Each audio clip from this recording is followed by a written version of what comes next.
थालापति विजय Tamil superstar को नहीं आसिला बहुत बड़ दुखद खबर। गोटे सभा को जाइथिले, चप्पल माड़ खाइले। विजयकांत को अंतिम दर्शन बेले थालापति विजय को ऊपर को चप्पल फिंगिले दुर्बृत्त एवं वीडियो है भाइराल। तेबे राजनेता विजयकांत शंकर शुक्रवार अंतिम संस्कार करा जायछि। यह पूर्व अंतिम दर्शन पर साउथ इंडस्ट्री अनेक बड़ बड़ सेलिब्रिटी पहुंची। यही समय साउथ सुपरस्टार थालापति विजय अंतिम विदाय देवाई पहुंची। यारी भितर सुपरस्टार एमती एक घटना घटी जहाँ देखि समस्ते आश्चर्य हो जाते।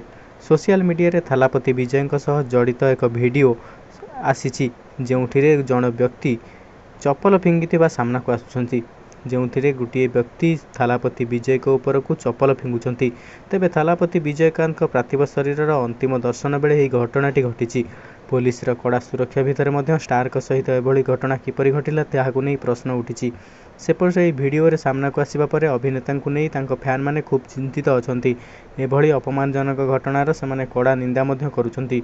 कहूचु जे विजयकांत 71 वर्ष बयस परलोक घटी। निधन में मनोरंजन जगत में शोकर छाया खेली जाइछि।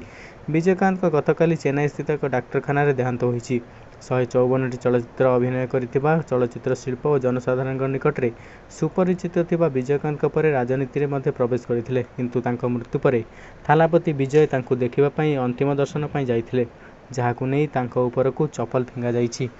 थालापति विजय ऊपर चप्पल फिंगा नहीं बहुत दुर्बृत्त माने एभली काम करि थाई पारंती बोली खबर मध्य आसुछि। तेबे एने गणमाध्यम एपरि प्रकाशित होउछि जे थालापति विजय फैंस माने बहुत दुख प्रकाश करुछंती।